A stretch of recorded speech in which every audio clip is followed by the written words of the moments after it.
तपोवन परिसरातील सुमारे 1800 वृक्षांच्या संभाव्य वृक्षतोडीच्या पार्श्वभूमीवर नागरिकांमध्ये तीव्र चिंता व्यक्त होत असून चला तपोवन वाचवा तपोवन या घोषणेसह मंगळवारी 17 जून रोजी दुपारी 4 वाजता तपोवन येथे नागरिक मोठ्या संख्येने एकत्र आले।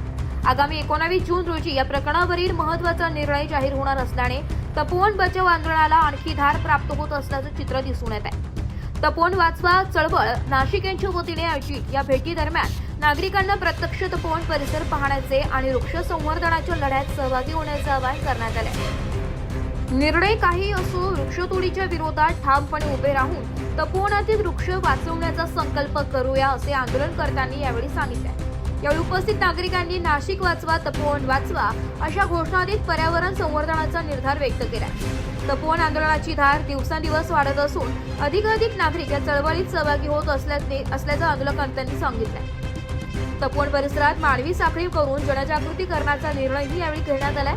ज्यांनी आतापर्यंत या आंदोलनाला पाठिंबा दिलाय त्यांनी आता प्रत्यक्ष मैदानात उतरून तपोवन वाचवण्यासाठी पुढाकार घ्यावा असे आवाहन करण्यात आले। या आंदोलनात राजू देसले, तल्हा शेख, अमीन कुलकर्णी, निकिता जांगीड, प्राजक्त कापडणे, शुभम सोनवणे, मनोज साठे, नागेश धुर्वे, निखिल लोणारी, राधा शेलार, मोनिका पगे, अपूर्व इंगळे, कृष्णा वाघ आणि धनश्री गिरे यांचीच अनेक पर्यावरण प्रेमी नागरिक उपस्थित होते। उद्याच्या आंदोलनात आणखी मोठ्या संख्येने नागरिक सहभागी होतील अशी अपेक्षा उपस्थितांनी व्यक्त केली।